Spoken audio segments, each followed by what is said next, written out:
الله أسأل أن يكون صيامنا صياما مقبولا وعملنا عملا خالصا لوجهه الكريم، وأسأل الباري عز وجل أن نبحر معا بمعنى من معاني الفكر الإسلامي المعاصر. لا إله إلا الله. أخواني، لما خرجت من المنزل لشرف الدخول والجلوس إليكم سألني أخوتي وصحبي الأكابر، طبعا لا يكون الرحب بالأخ الدكتور حسن كلسري العالم الفقيه الثبت الثقة، وأخي التاجر المحنك توفيق شالات، وهم من أعيان الناس أدبا وخلقا وفهما واختراقا لواقع الأمة وحالها. ولا يخفى عليكم السمة الأخلاقية للأفاضل الذين نشرهم دراستهم دائما. شيخ دكتور جابر حدثنا الله يحفظه إلهي يبارك لك عمركم جميعا. سألني أحد الأفاضل فقال لي: عن ماذا سوف تتحدث؟ فقلت له: والله لم يخرج من خلدي أن أتحدث بموضوع معين، إن هو إلا رزق يسوقه الله للعباد. الله أسأل أن يسوق لكم رزقا يبقى في ذاكرتكم ويكون حجة لنا بين يدي الله. أولا أنا بدي أسأل سؤال: مين في بيناتكم هلا من جوبر؟ من جوبر؟ ما في حدا من جوبر. طيب، أنا قدمت إلى الشام تقريبا 15 سنة، فكان أهل الشام يرددون فيما بينهم مثلا مشهورا فيقولون: يهود خيبر ولا إسلام جوبر. أتصور أنه مطروق. وأنا اختصاصي في الدراسات العليا اختصاص في علم اليهوديات والاستشراق العالمي. فأنا قلت: ليش من أين جاء أصل هذا المثل؟ وهل هذا المثل حمال أوجه؟ هل له معنى حقيقي؟ وخصوصا كلكم يعلم أن وسط جوبر في كنيسة يهود، ما هي كلكم يعلمون. هذا الكنيسة اليهودي مسجل في العالم على أنه ثالث كنيسة في العالم من حيث القدم، يعني عمره الزمني ينوب عن 3000 عام. فإذا وجود كنيسة يهودي يعني مكان تعبد يهودي، ووجود مثل دارج في الشام اسمه يهود خيبر ولا إسلام جوبر، هذا يعودنا إلى الذاكرة. من أين جاء المثل؟ ولما وجد هذا الكنيسة؟ وما كان دور هذا الكنيسة اليهودي الموجود في جوبر؟ طبعا وللعلم هذا الكنيسة إلى الآن مسجل في هيئة الأمم المتحدة على أنه مكان تعبدي خاص باليهود يحج إليه اليهود في كل عام، ولديه حراسة خاصة قبل الأحداث. يعني هلا ما شاء الله كيف محروس جيد. وكان الناس، أنا من الذين رأيته، أنا كنت أسكن تجاه العباسيين، أني كنت في أحد الأيام خارج بصلاة الفجر رأيت الطرق قد قطعت الساعة 4 تماما، 4:15، الطرق كلها قد قطعت والأمن قد انتشر في شوارع من اتجاه العباسيين إلى جوبر. وقفنا نحن على الحياة، فلما سألنا ما الحكاية قالوا: رجال وزير الخارجية الأمريكي جيم سبيكر ليصلي في الكنيسة اليهودي. فإذا هذا الكنيسة اليهودي له قصة، له حقيقة. والحقيقة الأكبر إنه ما معنى شو معنى يهود خيبر ولا إسلام جوبر.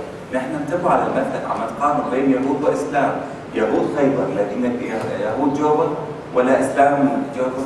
يهود وإسلام عم نقارن مقارنتين، وصياغتها المثل عم نقدم اليهود على الإسلام، على إسلامية الإسلام. هيك طيب، العبد الفقيه بدأت بالبحث والدراسة عن أصل هذا المثل وأصل هذا الكنيسة. طبعا الشاهد في هذه القصة سوف أتممه لكم بأمر آخر، يعني لم أذكر هذه القصة عبثا. فأخواني الفاضل، أنتم تعرفوا أن النبي صلى الله عليه وسلم كان في المدينة المنورة، وأكبر حبر من أحبار اليهود كان يكيد للنبي صلى الله عليه وسلم هو حيي بن أخطب. ما هي لا تخفى عليكم في السيرة. حيي بن أخطب حبر من أحبار اليهود، هو رأس الأحبار في المدينة المنورة. كان يتحين للنبي صلى الله عليه وسلم ليغتاله، ليقتله، ليتحين له، ليضعف من دعوته، ليكذب نبوته، ليهين بصفاته، ليهين بأشخاصه، ويوغل صدر المنافقين، ويتحين له ها هنا وها هنا. فالنبي صلى الله عليه وسلم بعد أن أجلى بني النضير وبني قينقاع، إلى أين أجلوا هؤلاء وطردوا؟ طردوا إلى خيبر.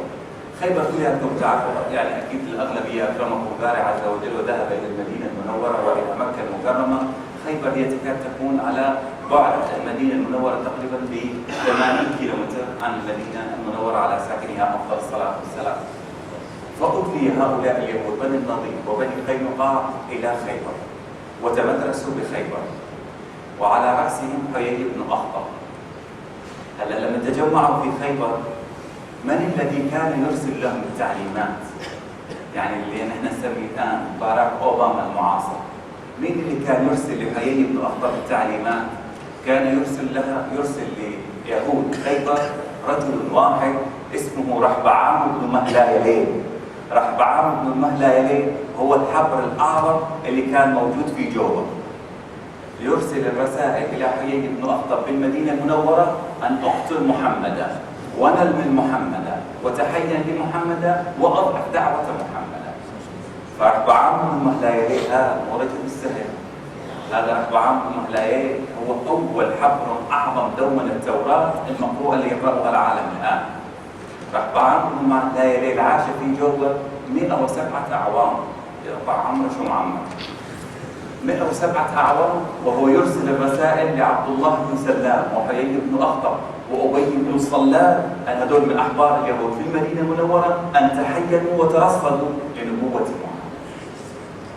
النبي صلى الله عليه وسلم لما أجل اليهود نهائيا وحاصر خيبر، هؤلاء أهل خيبر إلى أين ذهبوا؟ ذهبوا إلى أولاد عمهم اللي موجودين في جوبا. نزحوا من شبه الجزيرة العربية واستقروا في جوبا مع أولاد عمهم عشيرة رحبعام بن مهلايلين، وكان عددهم آنذاك تقريبا 6000 نسمة. بس السؤال الآن، اليهود لماذا وجدوا في جوبا؟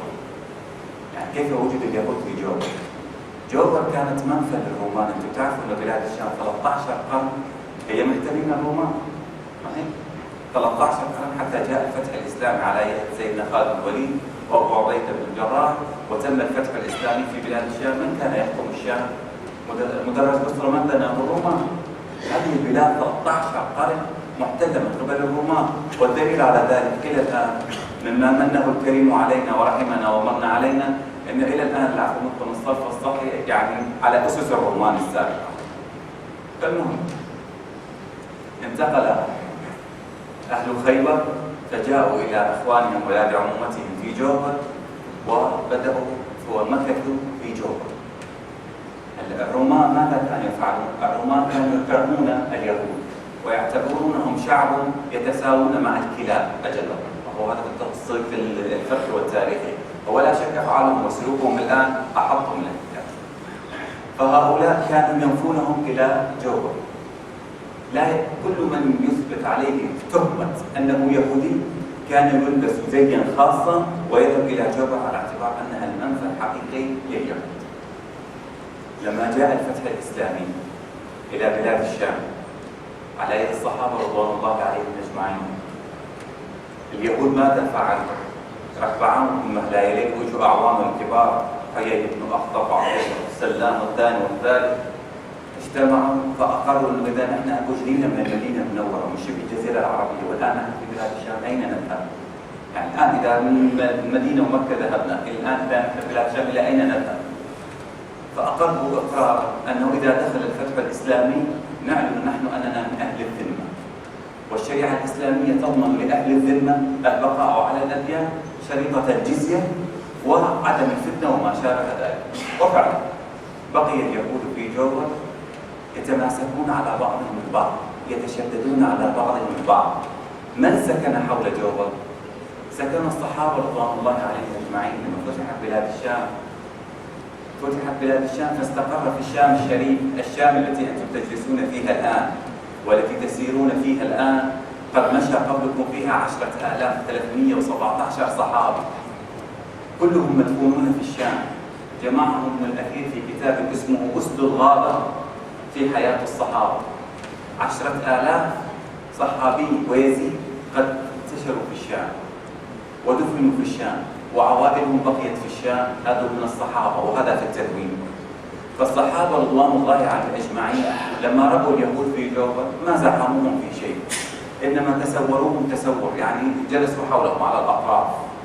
والدليل على ذلك أن أكبر قبر موجود في جوبر الآن هو قبر الصحابي الجليل حرملة ابن الوليد، مدفون فيه على أطراف جوبر. مسجد الصحابي حرملة هو من الذين سكن على أطراف جوبر، وسكن عبارة عن 26 عاما ثم توفاه الله وبقي في سكنه. هذا الضريح الموجود لسيدنا حرملة هو سكنه وبقي فيه إلى الآن. على مر الزمان الصحابة توفوا، انتقل بعدهم التابعين. هؤلاء التابعين يتشددون على أنفسهم واليهود يتشددون على أنفسهم. تشدد يهودي قابله تشدد إسلامي. فاليهود لأنهم أقلية أظهروا نوعا من التشدد على بعضهم البعض، فلم يعودوا يشترون إلا من بعضهم، ولا يزاوجون إلا بعضهم، ولا يسلمون إلا على بعضهم البعض، ولا يخيطون إلا لبعضهم البعض، ولا يتزاورون ولا يتطاعمون ولا يتآكلون إلا مع بعضهم البعض، لأنهم يشعرون أنهم في الأقلية وقد حوصروا، علما أن الصحابة رضوان الله عليهم أجمعين والتابعين لم يتركوهم بسوء. نتيجة التشدد هذا قابله تشدد ذاك على مر الزمن عبارة عن 118 عام تشدد يقابله تشدد، وكان كلما تشدد التابعين معهم كان شيئا من اليهود ينزح اتجاه روما. على مر 120 و28 عام لم يبقى يهودي في جو. 128 عام أجلي آخر يهودي. طبعا كانت هنا الدولة الأموية والفتوحات وما شابه ذلك، والتابعين ظهروا وظهرت أيضا الفتن في الأمة الإسلامية. 128 عام أجلي آخر يهودي من جوبا. لكن بعد 128 عام ماذا ترسخ في أذهان الناس؟ شو؟ يهود جوبا، يهود خيبر، ولا إسلام جوبا.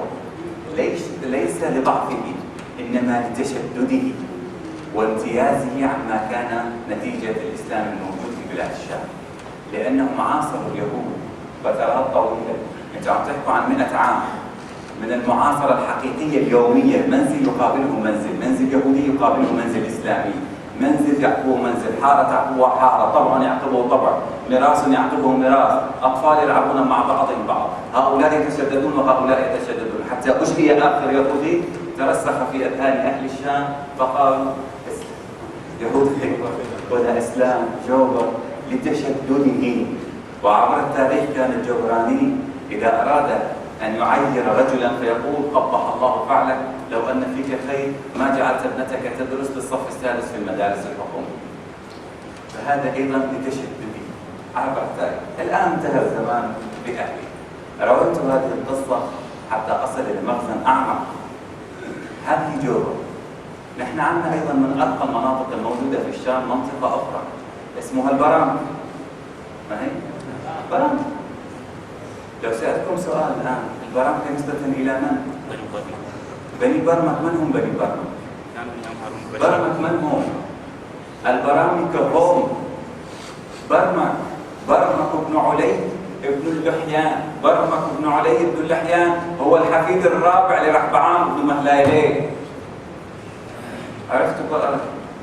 هو الحفيد الرابع لرحبعام بن مهلايليه. لما اجت الدولة الأموية وعظمت شوكة الإسلام نظر اليهود فيما بينهم فقال فلا أقل من أن ندخل أتباعنا في الإسلام ونحرقه حرق عيان من داخل. فظهرت لنا البرامج. البرمكي الأول كان من يظن أنه كان من أحفظ الناس لكتاب الله ومن أبرع الناس إذا ما أراد أن يفسر بكتاب الله. ثم جاء بعده ابنه يسماه يحيى البرمكي. يحيى البرمكي بطريقة أو بأخرى، ما بدي أخوض بتفصيلات كثيرة حتى نصل إلى الغايات، ما بدي أطيل عليكم. يحيى البرمكي أصبح مستشار لهارون الرشيد.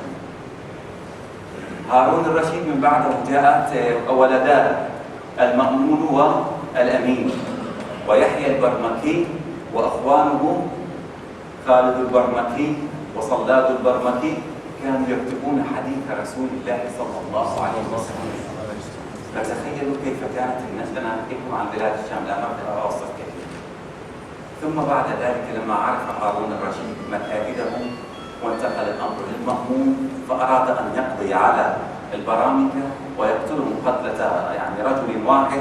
دخل إليه يحيى البرمكي فوقف أمام هارون الرشيد فقال له: يا خليفة المسلمين، ما حاجتك إلى قتلي وأنا بمفردي أعلم أني وضعت في كتبكم 13,000 حديث لرسولكم أضع الحلال حراما وأضع الحرام حلالا ولا يعلمها إلا أنا، وسوف تنخر في عضد أمتكم في قابلات الأيام، فما حاجتك لقتلي؟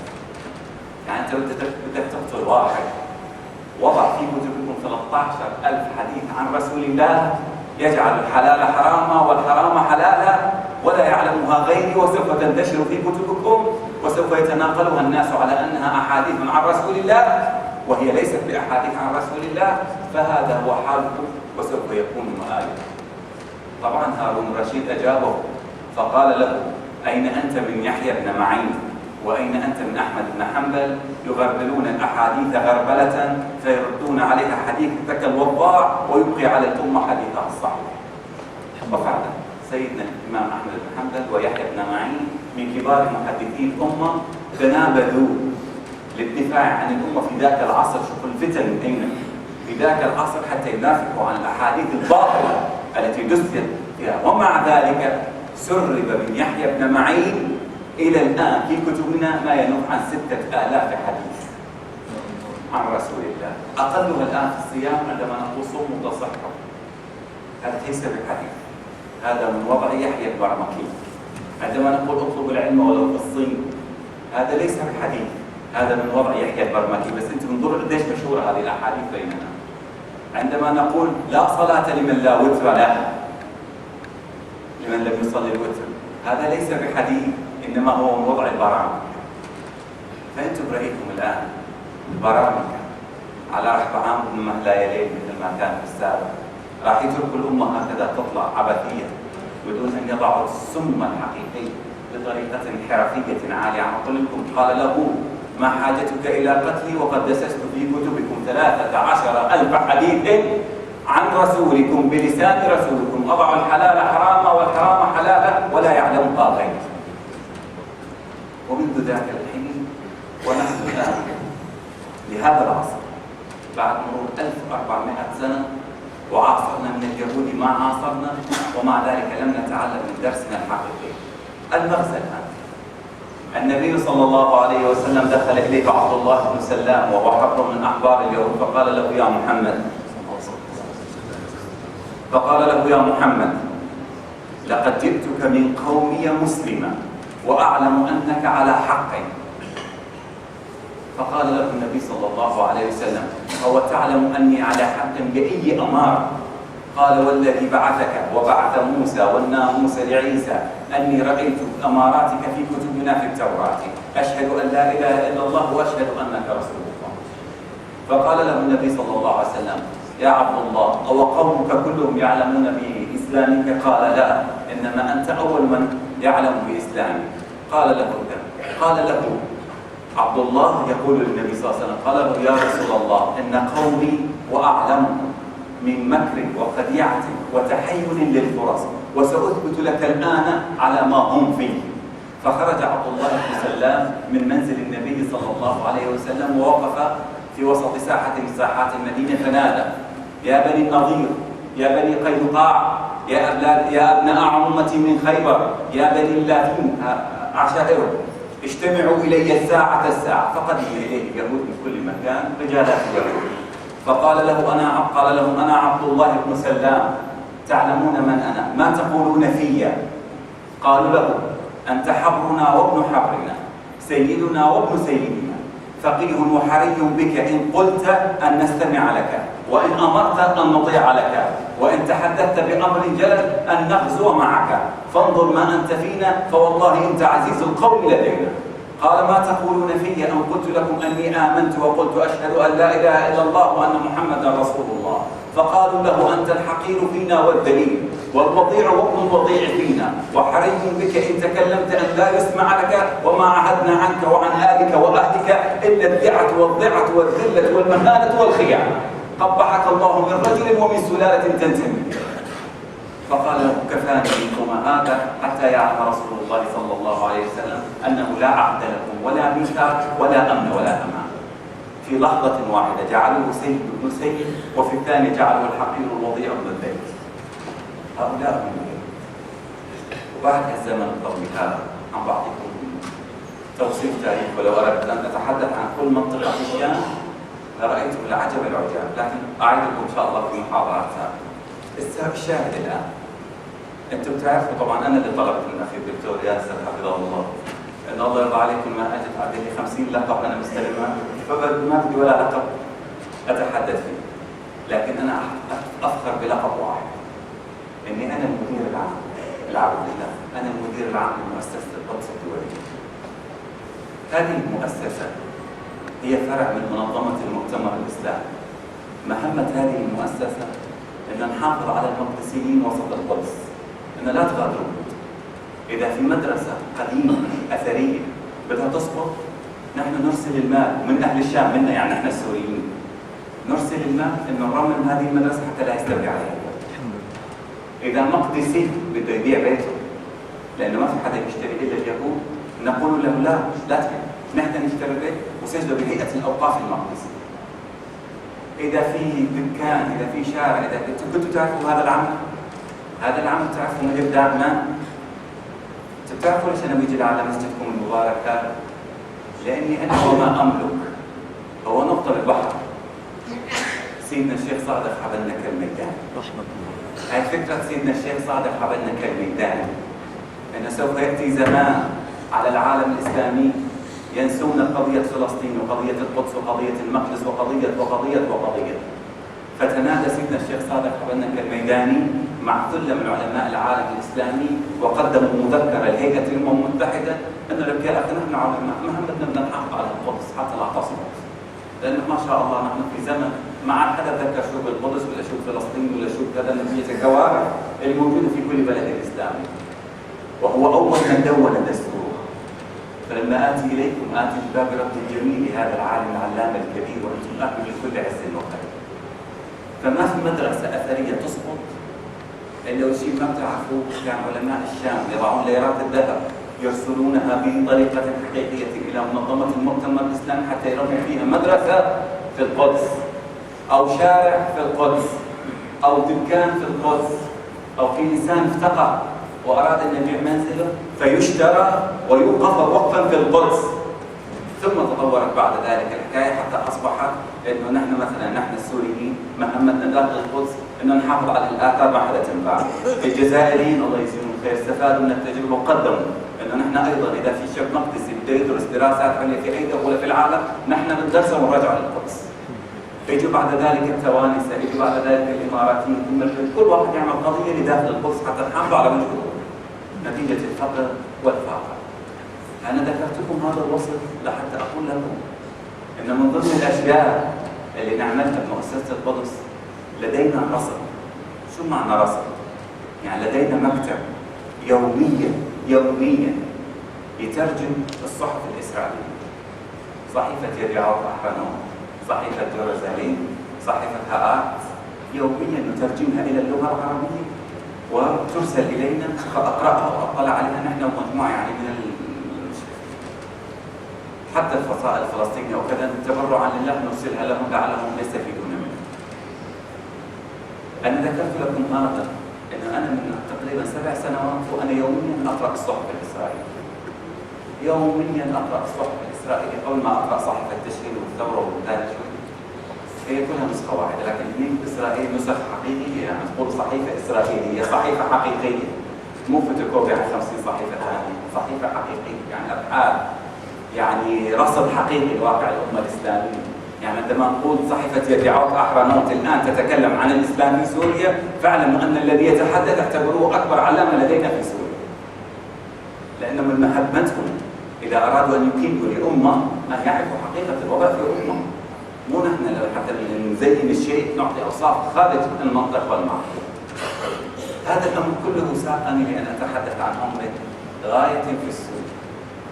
إنه أحد كتاب إسرائيلي اسمه رهبعام زئيف كتب مقال في ثاني يوم من رمضان الآن. فماذا قال؟ قال أصبح رمضان، هو عنوان المقال رمضان والأيام، فماذا قال فيها؟ أصبح رمضان في سوريا ومصر هو رمضان وهو شعبان وهو شوال وهو فقد بريقه وضاع تأثيره واضمحل وجوده كحالة إيمانية في لدى الشارع الإسلامي. الآن لو سألتكم سؤال الآن، هذا الداعي الكذاب صدق بمقولته أم لا؟ طلع عليكم تقولوا بالصدق. فبرأيكم هذا ما يدعونا إلى أن ندق ناقص الخطر بين يدي الله عز وجل. ما كل واحد فينا يتلفت حوله أنه لما آلت الأمور إلى ما آلت. منذ متى في الشام جهارا نهارا الناس تفطر في الشوارع؟ موجود هذا الشيء أم لا؟ منذ متى نحن نستغرق في حياتنا اليومية 10 إلى 12 ساعة ونتابع البرامج والمسلسلات والتلفزيونات وما شابه ذلك ضمن حالة شغف، عم ننتظر لنشوف الحلقة الثانية شو بيصير فيها، ثاني يوم شو بيصير فيها، علما أنهم يترصدون لنا ويدرسون حالاتنا ويدرسون أوضاعنا. هذا المقال جدا أثر فيني. تعرف ليش أثر فيني؟ لأنه كان يعدل الجمعيات الخيرية الموجودة في الشام التي أصبحت حالتها المادية متردية ولم يعد لها تأثير، والتجار الأفاضل الذين كان لهم تأثير في الشام على الناس. كان التاجر واحد يقول أنا اليوم أطعم هذا الحي كاملا وهذا الميتم كامل موجودين، ما كنت عصرتهم. قال أصبحوا من غيات الزمان وغيات الزمان. ثم ختم مقالة اللعين الدعي فقال وأصبح رمضان عبارة عن طقس ديني ظاهرا الناس مطلوبون فيه أن يصوموا وكفاهم مرحلة الجوع والعطش.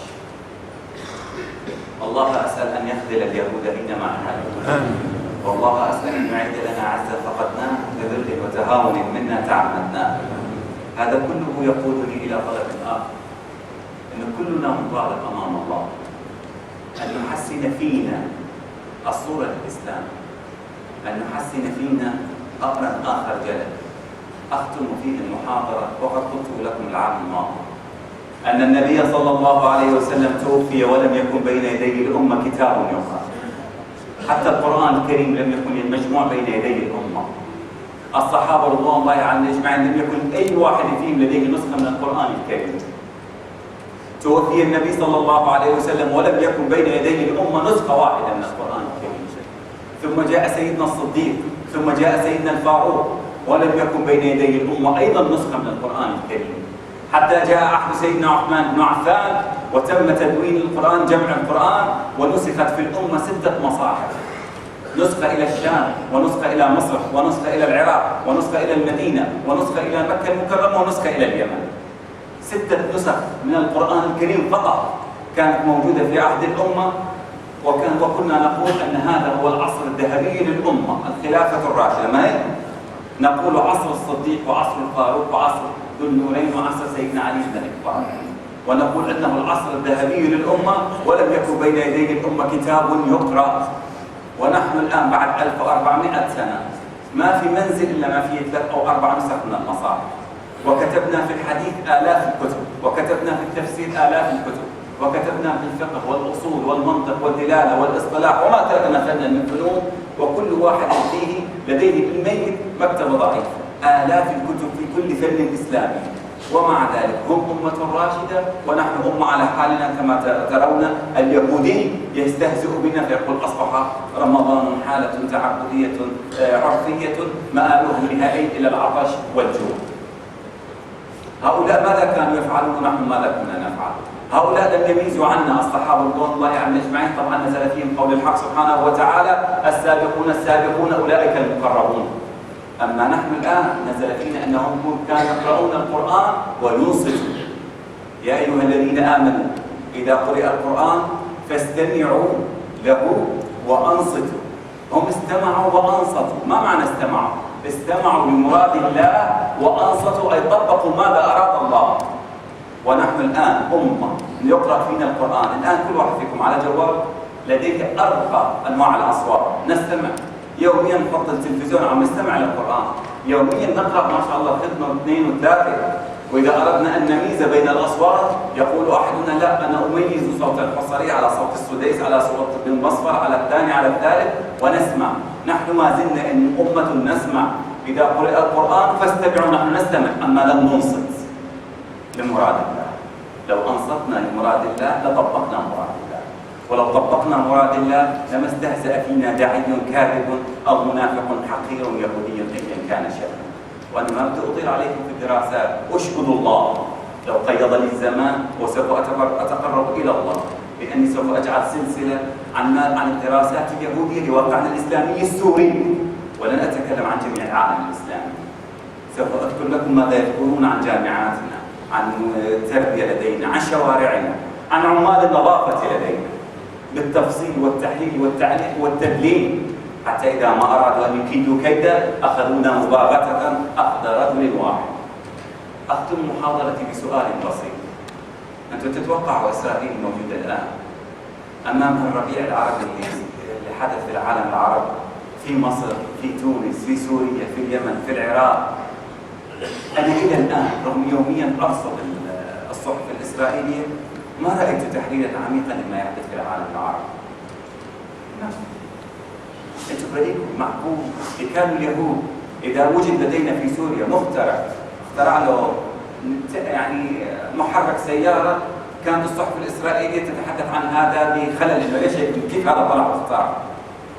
إذا في واحد مبدع، شاعر مبدع في سوريا، أنتم تعرفون أن نزار قباني اللي كان في سوريا يعتبر في سوريا شاعر، له حظوة، له مكانة، له كذا.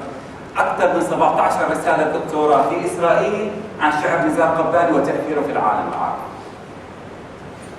فبرأيكم الآن معقول يهتموا بشاعر ولا يهتموا بمخترع بسيط ولا يهتموا بكذا وأحداث كارثية ألمت بالوطن العربي ما راح يقربوها بدراسات وتحليلات وأبعاد ومنهجية؟ برأيكم هذا منطقي؟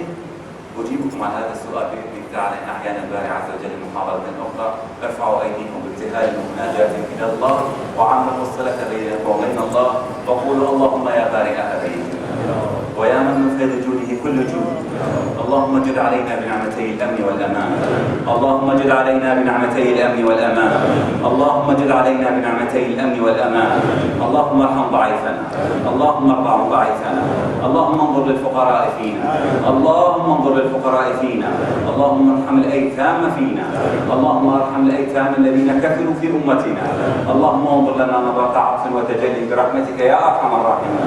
ارفعوا أيديكم فقولوا يا الله يا الله يا الله يا الله يا الله. فرج الكرب عن الشام وأهلها، فرج الكرب عن الشام وأهلها. اللهم انصر الإسلام والمسلمين. اللهم ومن أرادنا بسوء فخذوا أخذ عزيز مقتدر. اللهم من أرادنا بسوء فخذوا أخذ عزيز مقتدر. اللهم نحن الضعفاء نبتهل إليك بأحب الأسماء لديك إلا أن نصرتنا وأعضدتنا وباركت لنا في كل أمر لنا فيه خير يا أرحم الراحمين. اللهم يا رحمن وارحمنا، يا تواب تب علينا، يا غفار اغفر لنا. اللهم أذهب عنا الأدواء والأسقام والعلل، اللهم أذهب عنا الأدواء والأسقام والعلل، وامن اللهم علينا بحسن الخاتمة. اللهم أكرمنا وإخواننا وأمتنا وخيرنا بحسن الخاتمة. اللهم واجعلنا من الذين يرضى عنهم الحبيب المصطفى صلى الله عليه وسلم. اللهم ارحم علماءنا وأئمتنا واجعل الشام شامة بعلمائها وطلبة العلم فيها والأخيار فيها. اللهم فرج عن الشام، اللهم فرج عن الشام، اللهم فرج عن الشام. اللهم انظر للشام نظرة تجلي، اللهم انظر للشام نظرة عطف وحنان يا أرحم الراحمين. اللهم اشتد فينا القتل، اللهم واشتد فينا القهر، اللهم واشتد فينا الضعف، اللهم واشتد فينا الفقر. اللهم إن لم تغثنا فمن يغثنا يا رحمن أغثنا يا الله، يا رحمن أغثنا يا الله، أغثنا يا رحمن. اللهم أغث ضعفنا، اللهم أغثنا يا الله، وانظر اللهم لحالنا ومآلنا واخذل اللهم كل من أرادنا بسوء. وصلى اللهم على أشرف المرسلين. فاتح.